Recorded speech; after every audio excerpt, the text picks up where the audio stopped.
স্বাগতম বন্ধুসকল স্বাগতম। আজি আপোনালোকক এটা অতি গুৰুত্বপূৰ্ণ কথা আলোচনা কৰিবলৈ লৈছোঁ। বন্ধুসকল, আজি আপোনালোকৰ সৈতে এটি গুৰুত্বপূৰ্ণ কথা স্বাগতম। এটি গুৰুত্বপূৰ্ণ কথা আপোনালোকৰ লগত শ্বেয়াৰ কৰিবলৈ লৈছোঁ। আপোনালোকৰ ওচৰে পাঁজৰে বাৰু পাৰ্থেনিয়াম নামৰ অপতৃণবিধ আছে নেকি বাৰু? পাৰ্থেনিয়াম কি আপোনালোকে নিশ্চয় কিছুমানে জানে, কিছুমান নাজানে। শুনক, বহুত বিষাক্ত হৈছে এই পাৰ্থেনিয়াম। মই আপোনালোকে এই ভিডিঅ'টোক পাৰ্থেনিয়ামৰ বিষয়ে প্ৰথমে কৈ লৈছোঁ। পাৰ্থেনিয়াম কি? পাৰ্থেনিয়াম হৈছে যে 1950 চনত যেতিয়া ভাৰতবৰ্ষৰ খাদ্য সংকট হৈছিলে, সেই খাদ্য সংকটৰ সময়ত আমেৰিকাৰ পৰা ঘেঁহু আহিছিলে, আৰু সেই ঘেঁহুৰ লগত মিক্স হৈ আহিছিলে পাৰ্থেনিয়াম।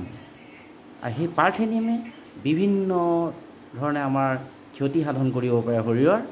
আজি আহকচোন পাৰ্থেনিয়াম দেখাওঁ আৰু পাৰ্থেনিয়ামৰ বিষয়ে আলোচনা কৰোঁ আপোনালোকৰ লগত, আৰু ধ্বংস কৰোঁ আমি সেই পাৰ্থেনিয়ামক।